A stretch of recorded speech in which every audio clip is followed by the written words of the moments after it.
Olá, meus caros, olá, minhas caras. Eu sou o professor Fábio Brasilino, sou professor universitário, sou advogado e o vídeo de hoje eu vou tratar algumas alternativas trabalhistas de forma rápida que foram introduzidas na nossa legislação por meio da medida provisória número 927. Vamos lá.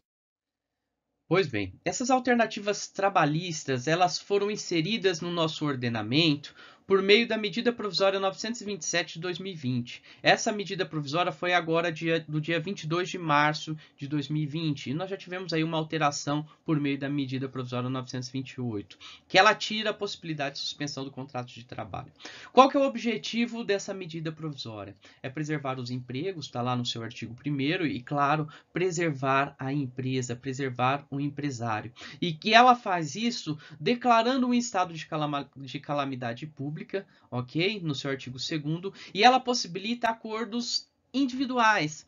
O que isso quer dizer? Isso quer dizer que a partir de agora você, empregador e empregado, não necessariamente precisam da entidade sindical para fazer algumas alterações ao contrato de trabalho. Claro que nós temos que ter muito cuidado, porque quando nós pensamos em matéria trabalhista, nós temos uma normatização constitucional, então nós temos alguns direitos fundamentais sociais lá na Constituição, no artigo 7º, beleza? Mas ela possibilita isso. Vamos ver quais alternativas que essa medida provisória possibilita para você, empregador, tentar superar um pouco dessa problemática, dessa pandemia que estamos vivendo.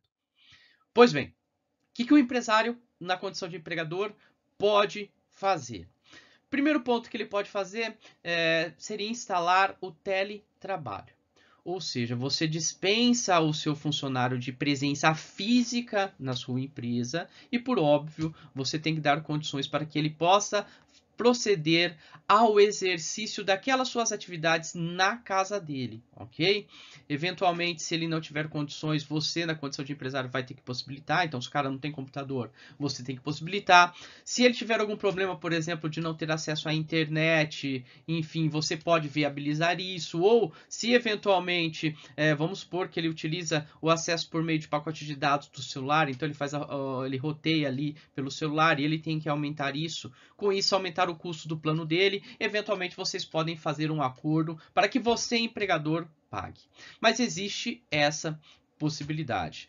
Segunda possibilidade, que acredito que é o que nós vamos demorar um pouco mais tempo aqui para conversar, que vários empregadores, várias empresas estão fazendo, que seria a antecipação de férias individuais ou, eventualmente, a concessão de férias coletivas. Pois bem, de acordo com essa medida provisória, eu não preciso mais fazer aquela comunicação de férias com antecedência de 30 dias, ok? Ela pode ser feita aí por uma antecedência de 48 horas. E uma diferença também é que eu não preciso antecipar essas férias. Então, em tese, eu não precisaria nem fazer aquele recibo de férias, ok? Pois bem, a antecipação de férias individuais, ela pode se dar de duas maneiras. Então, vamos imaginar lá, um funcionário que ele entrou agora em janeiro de 2020. O período aquisitivo dele, das primeiras férias, seria janeiro de 2021. Eu já posso conceder férias? Sim, eu já posso conceder férias. Eu estou antecipando. E caso eu queira conceder férias também do período aquisitivo de janeiro de 2021 até janeiro de 2022, eu também posso? Sim. Então eu poderia já fazer um acordo individual, nesse caso precisa do acordo individual com aquele funcionário, em que você já concede antecipadamente essas férias, ok? Bom, em termos práticos, como que ficaria essa questão? E se eu mandar embora esse funcionário, ou se ele pedir as contas, eu posso descontar esses valores? Claro que aqui nós temos um problema porque a MP não foi muito feliz quanto a isso, então ela não coloca algo muito claro referente a isso. No que nós temos antes, eu podia, antes dessa MP, também conceder férias de forma antecipada dentro do período aquisitivo? Sim. E caso ocorresse a dispensa por iniciativa do empregador, que é sem justa causa, eu não poderia descontar. Isso é o que a doutrina e as decisões judiciais dizem.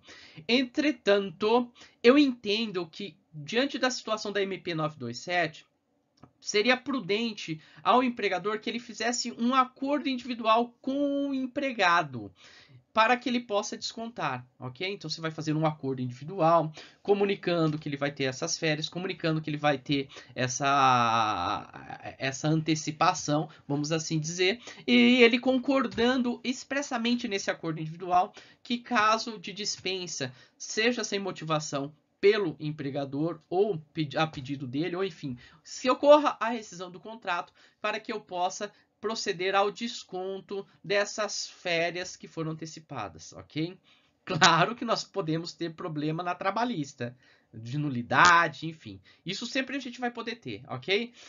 Justiça do trabalho não tem como a gente fugir em algumas situações. Mas você fazendo esse acordo aí, com base na ideia da boa-fé objetiva, que permeia as relações trabalhistas e contratuais, com base na ideia de enriquecimento sem causa, também daria para fazer isso e eventualmente você ter aí um resguardo, pelo menos ter um documento que no mínimo dá aquela sensação de obrigação moral do funcionário que ele está ciente dessa situação. Beleza? Portanto, eu posso antecipar férias coletivas e posso antecipar as férias individuais e posso conceder férias coletivas? Sim, hoje é uma prerrogativa do empregador, eu não preciso comunicar nenhum órgão no caso das coletivas, ok? Basta eu seguir aí os requisitos da MP e fazer todo esse procedimento e comunicar aos meus colaboradores de que a partir daquele momento eles estão em férias. Pois bem, nós temos outras alternativas aí, como por exemplo, aproveitamento e antecipação de feriados. Então você faz lá, fala, olha, você vai estar folgando o feriado lá do dia 15 de novembro. Precisa ser feito mediante um acordo individual. Banco de horas você também pode trabalhar, pode ser por acordo individual ou coletivo. Ocorre a suspensão também de exigências administrativas em segurança e saúde do trabalho, ou seja, não precisa mais ser feitos os exames periódicos, não precisa mais ser feito exame por enquanto, ok? Enquanto durar a calamidade. O exame demissional, que vale o último. Treinamentos não precisam ser feitos ou pode ser feito de forma remota, via EAD. E a última alternativa que foi colocada aí pela MP seria o diferimento do recolhimento do FGTS.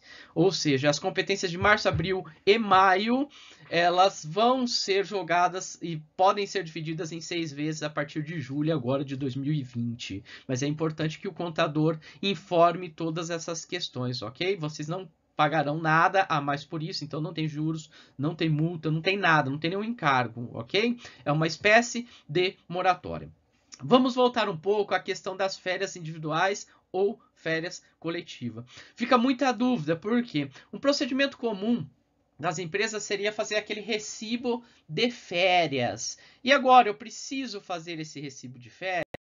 A MP 927, ela nos possibilita que o empregador não necessariamente faça aquele recibo de férias, aquela comunicação dos 30 dias. Porque a comunicação de 48 horas ela pode se dar de qualquer forma, de forma escrita ou até mesmo pelo WhatsApp, de forma, enfim. Há essa possibilidade pela MP. Então, a princípio, eu não precisaria ter aquele recibo de férias. Se eu quiser fazer, eu posso fazer? Posso, desde que todos esses documentos que eu fizer sejam fidedignos ao que está ocorrendo no contrato do trabalho. Então, ele tem que refletir a realidade do contrato de trabalho, sob pena de ferir até a ideia aí de boa-fé que tem que ter, que rege as relações trabalhistas. Uma outra opção seria o seguinte: como a MP ela não traz mais aquela exigência de antecipar o pagamento das férias, ou seja, o empregado ele vai receber o seu salário normal. Então, por exemplo, ele vai receber agora no quinto dia útil de abril o salário e parte das férias referente a março de 2020. Até o quinto dia útil de maio, ele recebe o de abril e assim por diante. Então, uma alternativa seria para nós eu fazer aqui, ó, dentro do recibo de pagamento, a descrição do que eu estou pagando. Então, nesse exemplo fictício, a pessoa trabalhou 20 dias e em março trabalhou 20 dias e 10 dias seriam férias. Eu coloco lá salário, 20 dias, férias, o valor correspondente.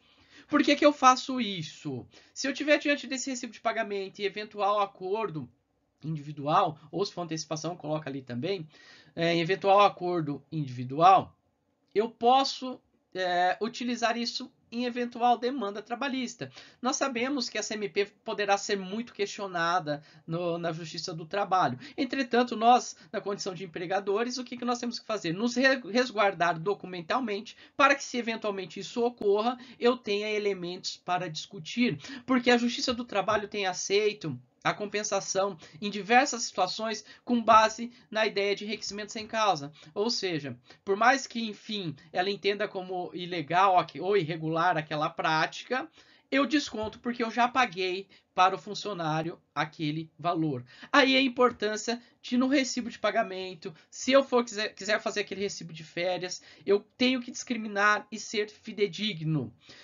Nesses casos, eu costumo brincar que o que abunda não atrapalha. Portanto, escrevam tudo que vocês estão fazendo com os seus funcionários. Faça ele assinar, documente tudo, justamente para demonstrar a boa-fé aí sua na condição de empregador e tem aí elementos para discutir em eventual demanda trabalhista. Beleza? Essa aí seria uma sugestão.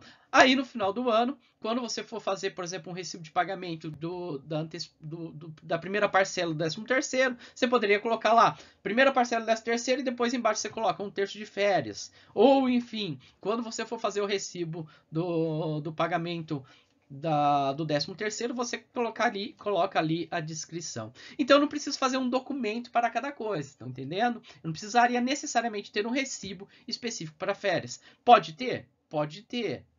Aquilo que como eu disse, é melhor pecar pelo excesso, mas não necessariamente eu poderia. Beleza? É isso aí, meus queridos. Se inscreva no meu canal lá, Professor Brasilino, no YouTube. Quem quiser saber mais informações dessa MP, eu tenho um vídeo um pouco maior que eu falo de forma mais detalhada cada um dos detalhes dessa medida provisória. Beleza? Obrigado e qualquer dúvida estou à disposição.